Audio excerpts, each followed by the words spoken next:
peak of power cycle, biggest diameter. Bottom of power cycle, least diameter. Which means that in the peak of power cycle you are pulling bigger gear, bottom of power cycle you're pulling lesser gear, which makes it easier to go through the bottom of the power cycle. Hello there! Today I'm going to start with a short story. You see, I wanted to reinvigorate my failing marriage to my Mondraker, because it's a bike I'm deeply dissatisfied with, because for a very simple reason, I can't mount a front derailleur on it. However, in a last-ditch effort to save my marriage with my Mondraker, I have ordered a 34-tooth chainring from China. Well, in order to convert the bike to something more suitable for riding around the block, as you may say. So, a few days ago I have received my chainring and I've got an oval, which is something that the Mondraker can't fit. So, lucky me that I sold the frame, because I was, well, fed up with it. So let's start with a short review of the chainring. It's a chainring, it's a block of aluminum that was cut in this particular shape. There is nothing extraordinary about it. The thickness of the two teeth is 1.9 mm in the narrow profile, 3.7 mm in the wide profile, so it's 11-speed compatible. It was made out of unknown material. It is branded Decas and costed $7 on Aliexpress. So I probably shouldn't be expecting something that's going to be wearing for a long while. So that's about the review. Oh, it's machined very well, and I have nothing more to say about it because it's a chainring, it's not really complicated. If you want them, they work. They just work pretty fast because they're made of, well, cheese. Okay then, so what's the deal with oval chainrings? Well, the concept isn't really new, technically speaking I should say, non-round chainrings. Anyway, the concept isn't really new. Non-round chainrings were available at the beginning of the last century. However, it was late 80s, early 90s when Shimano tried to market Biopace non-round chainrings, and that proved to be, well, less than popular. You could buy them, for example, from a company called Asymmetric, which produces chainrings, I believe, that Chris Froome still uses, I think so, I don't know. And there is also a Korean, I think it's Korean brand called Dovo, which offered non-round chainrings for at least 20 years now, 15, I think 15. Okay, I'm going to start with 15 because that's what I remember. So, however, why suddenly we have an influx of those non-round chainrings? Well, the reason is very simple. Making non-round chainrings for a derailleur or front derailleur based system is something that's rather complicated. However, making non-round chainrings for a 1x system, which has a narrow wide tooth, so we don't need some sort of a chain guide, is trivial. So now we have an influx of brands producing non-round chainring in variety of shapes and sizes, and you can try them for as low as $7. Alright, so what's the deal with non-round chainrings? Well, the problem we are trying to solve or optimize here is very simple. Just like with any other types of motor, your legs produce power in pulses.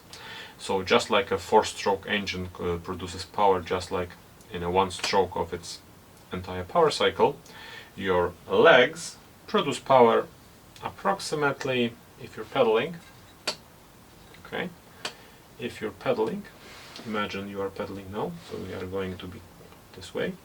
You are coasting, doing nothing particular. From this point, you are starting to produce power as you push down with your leg, and at about this position you stop producing power.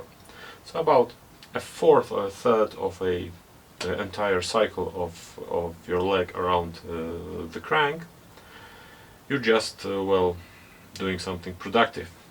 All this movement does nothing.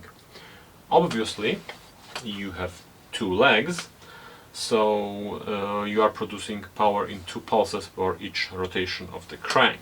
But it wouldn't be a problem if we were producing power in a very high rate, for example, I don't know, 2000 times per minute. The problem we are facing is that we, as humans, produce power in just 2 cycles per rotation of crank and about 80 times per minute. The first problem you're going to notice is the fact that you are producing power in just, I don't know, a third of rotation of the crank. So about 2/3 of the entire power cycle of both legs produce power, and a third does nothing in particular. Another problem is that if you are in particular positions of the crank, for example, I think this one is this one, and the other one, there is no really it's not really possible to start from this position other than aid yourself with some sort of a natural movement. This is called a dead spot. You can be stuck in this position, and if you are, for example, in some sort of difficult terrain and you've been stuck in this, it might mean that you need to dismount, take your bike out, because you're done. The third thing is that, well, if you're not doing anything in particular, it would be a good question to ask, how can we make this simpler for the cyclist to avoid this?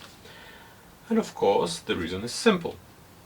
Gears exist because we want to make it easier or harder to rotate the cranks, considering that some sort of a load we are carrying, which is might be us, or us with a trailer, or us with a whatever. Essentially, a non-round chainring is something that has a invisible built-in derailleur in the chainring in a form of its shape, which changes the ratio of your gear in relation to the position of the crank. For example, this chainring is a 34 tooth, however this diameter is of a 36 tooth chainrings, and this diameter is of a 32 tooth chainrings. So when the chain is being pulled here, it is pulled by a 32 tooth chainring. This is 36, so there is about 10% difference in ratio between those positions, which means that this is during this part of the power cycle, it is easier to rotate the cranks.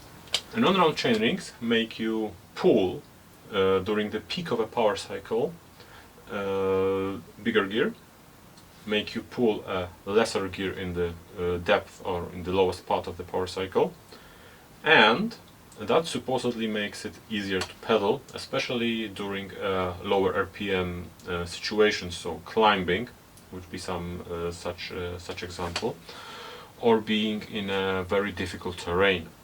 Now, there is a problem here, because I am a skeptical person who never believes anyone, sometimes even people I should have.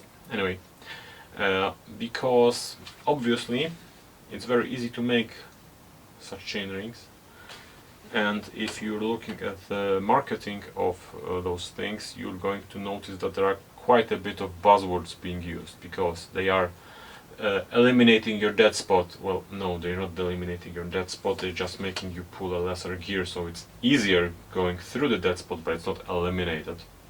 I know, I'm being picky. They supposedly make you produce more power, which is really odd thing to say, because, well, the amount of power a cyclist can pull is usually limited by his respiratory system and amount of oxygen his blood can transfer to the muscles, and not really the amount of muscles he has. So that's an issue for me, because most likely they're not going to make you produce more power. However, maybe they are going to make it more efficient. However, what does that mean? They're making it more efficient to keep producing power during low RPMs, and, well, this one is more plausible to believe. They make the pedaling cycle smoother, apparently, which might be the case. Going through the dead spot or through the bottom of the power cycle is more difficult than going through the peak. Obviously, when you're at the peak, you're producing most power, most force, so during the bottom there's the least force. Anyway, and that's plausible. Essentially, if you're making you pull a lesser gear through the bottom, it's going to be smoother to go through the bottom, so it's going to be easier to pedal, maybe. and for some reason some people think that's going to be more torque being produced, so that's really odd, because there shouldn't be more power, so there shouldn't be more torque. Anyway, without boring you with this, there are quite a few buzzwords associated with those things, and unfortunately I can't make a judgment on this one because I really didn't try those, so that's one thing. And I didn't find any scientific research for this, although I think it's Absolute Black, a prominent producer of those non-round chainrings, that claims that there are at least 11 scientific studies about this subject, and I think I'm going to try to hunt them, although I might not be successful. Anyway, the entire thing, however, makes me also ask 2 or 3 very interesting questions, or interesting things which I haven't found answers for. For example, this one has the peak oriented 90 degrees towards the crank. Is this optimal? I don't really know how the power cycle of a human on a bicycle looks like.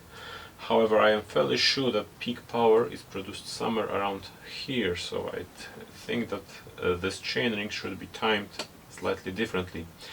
You can see this on Absolute Black chainrings, which they are timed in a different fashion, and Dovel chainrings and Rotor, I believe, also are available in a mount that allows you to rotate them about somewhat.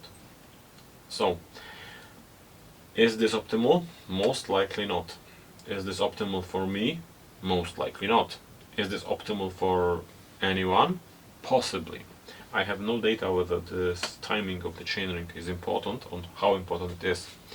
The another thing is that how much of a difference between the top gear and the bottom gear of the non-round chainring is really important.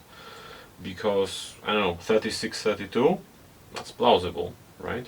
But maybe a 36-28 would be more fitting towards what I'm doing. I don't know, I have no experience on this one. And the last thing is that, well, this one is, wait, I think it is actually slightly slanted.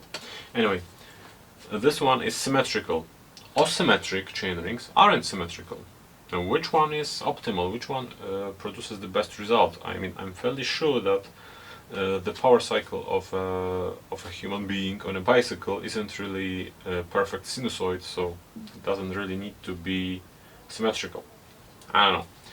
Anyway, I'm going to be trying this for a few weeks. I'm going to report what are my findings, and I'm going to be using it in an application that I think is going to accent all the benefits and problems with it, because I'm going to be using it for hauling my daughter, which is something like 50 kilograms of extra weight I'm going to be hauling, along with some luggage, because I'm going for a vacation in 2 weeks. So with this in mind,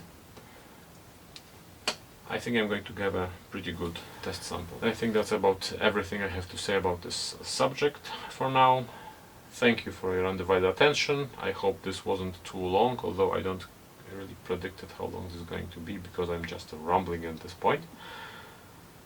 And I think I'm going to see you on the next one, in which I am going to ask a rather uncomfortable question. What cycling related can you make out of a kitchen utensils? See you on the next one.